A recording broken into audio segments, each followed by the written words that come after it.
Renee, Chia, you're so happy, you're so glowy, you're so bright, you're so light. They haven't seen the years and years and years of deep darkness that was within me. Also, another reason that I'm here on Gaia is to play. I'm here to play. Sometimes I'll see like the aura or the frequencies between a tuning fork in the human body, waves. The ego's name is Phoebe. Oh, you have a name for your ego? Yeah. My name is Renee Lemieux. I also go by Chia. So Chia Pet is the trail name that was given to me on the Appalachian Trail. I go by she, they. They because I acknowledge that I am a soul within a body and that soul is not a female or a male. A soul is a they. I live in California. I feel like California's home, at least for now, but it definitely feels like it. The sun. I grew up in Massachusetts. I'm a rock climber. I love hiking. Living with my mom for a couple years. It was just her and I. Back then, it was very toxic. Verbally toxic, verbally abusive for both of us. I was in a deep, deep state of depression, smoking every day, drinking a lot of alcohol, numbing, isolating. It hit a point in our existence where my mom kicked me out of her house. In my mind, I believe that nobody wanted me, like my mother not wanting me. That's rough. So back then, I was obsessing over this person in my life who I was in love with, and the feelings were not mutual. And I didn't want to be with that experience anymore. I wanted to disconnect, rewire, rewash, paint white over the murky walls, and be like, okay, I'm going to start over. So I'm like, well, I'm going to go hiking. I was hiking anywhere from 10 to the maximum 20 miles a day for 3 months in a row. From Georgia to Pennsylvania. So I was very grateful for that lesson on the Appalachian Trail. Funny enough, though, I get on trail and 3 months turned into 3 months of obsessing over this person because I couldn't get it out of my mind. Then I learned the beautiful lesson that it doesn't matter where you go, it doesn't matter what you fill your days with, it doesn't matter what journeys you lean into. If you are engaging with those journeys, if you are engaging with that external stimuli to escape an internal experience, that will never happen. I learned gratitude for all elements outside, because when you're walking day after day after day and all you are doing is walking and putting one foot in front of the other, one has two choices to go be frustrated or upset with it raining, with it being cloudy, with it being too hot, with it being too cold, with it being too rocky, with it being too sandy, whatever it may be. Or to have that choice of, thank you, wind. Thank you, sun, for shining bright. Thank you, rain, for falling, for filling the water sources. Thank you. Thank you for washing away what doesn't serve. Thank you, mud, for offering squishiness for my feet. Thank you, rocks, for massaging the soles of my feet. Like, to be in that constant flow of gratitude with everything that is around within nature, because she is perfect exactly as she is. What a beautiful lesson for us to know that we are perfect exactly as we are, because we are a reflection of her. And if we are in a constant state of gratitude of thank you, wind, thank you, sun, thank you, rain, then imagine our constant gratitude state for us. Thank you, Renee. Thank you, Chia, for your smile, for your tears, for your comment, for your movement. So I was very grateful for that lesson on the Appalachian Trail. I got off trail and then I moved to Vermont. So I lived in a tiny home almost 2 years, 2 winters in Vermont. Compost toilet outside, no running water, wood stove, only by heat. That was the only heat source. It was like a little Smurf home, wooden frame, plaster, hay bale for insulation. It was amazing. And I found that in those 2 years after the Appalachian Trail, I was still in that cycle of depression and still in that cycle of obsessing. And I was drinking daily, alone, smoking daily, mostly alone. And it's like, what is going on? So after the 2 years, I expressed to this being that I was in love with them. And they were like, I don't feel the same. I said, okay. And then they moved, and then I moved because I had a job opportunity in Utah.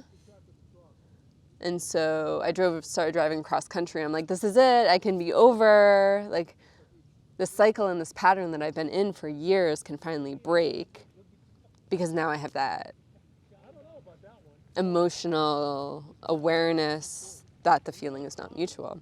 So I drove across country, the job fell through, I didn't want to go back east, so I kept driving west. I landed in California, the first job I got was in California. And then I found myself falling into that same cycle. Then it slowed down because I was sort of kind of finding myself a little bit. I was still in my daily practice. I have a very strong rising practice that began on the Appalachian Trail into Vermont, where I always hold space after a rising for journaling and meditating. So that was continuing. So that was kind of helping me kind of reprogram myself.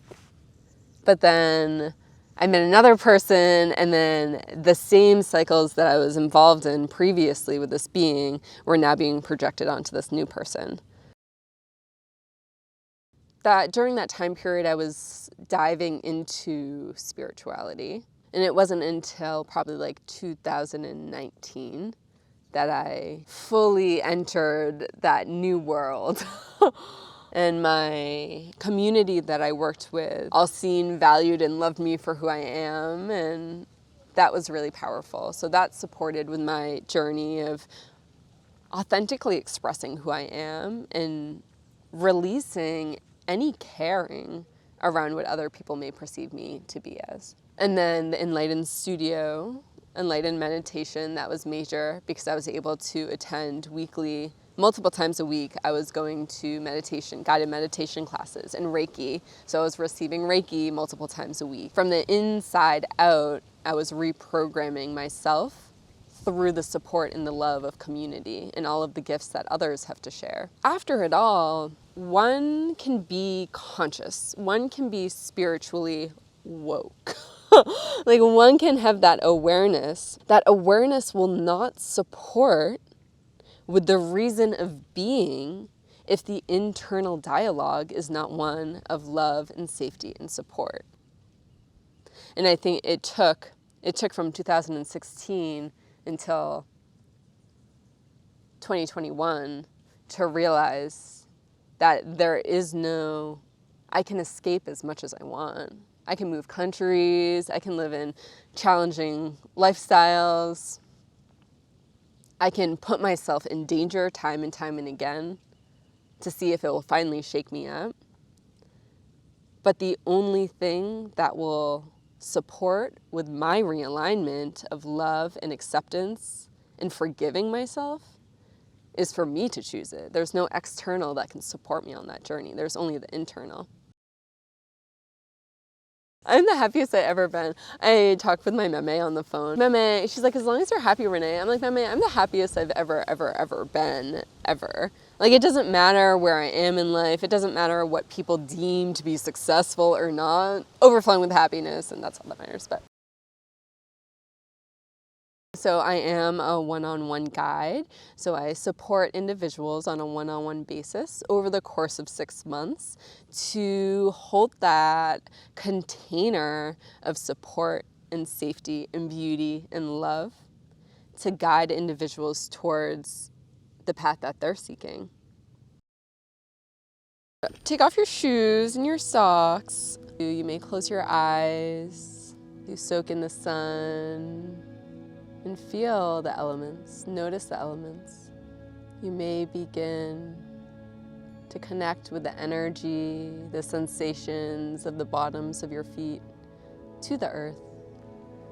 You may feel or visualize anything that you no longer want to hold on to or carry.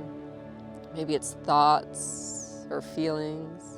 And invite all of those to be released from your body as the sun soaks into your beautiful skin and fills those spaces with vibrant light as our sweet Mother Earth and Gaia receives all that you no longer seek to hold on to.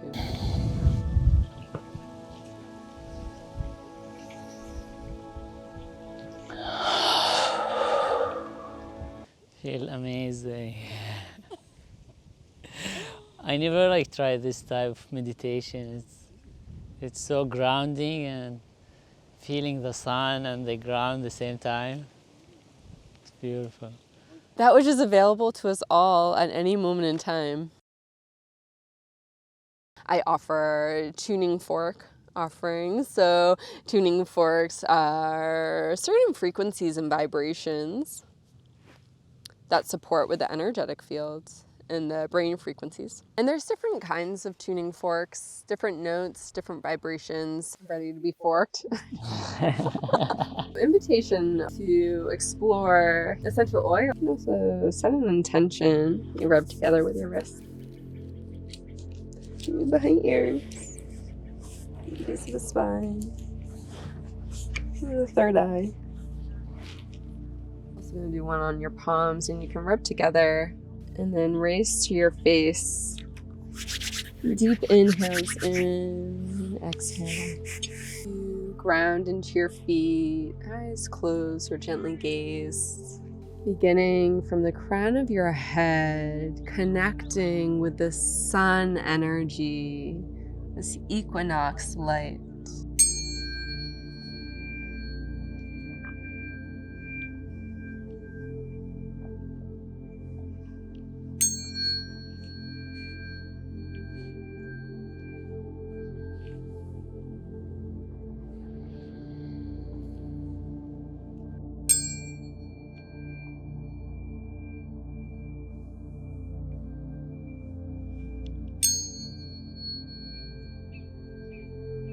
Third time, largest breath of your day so far, filling your belly, fresh vital air, another sip of breath, audible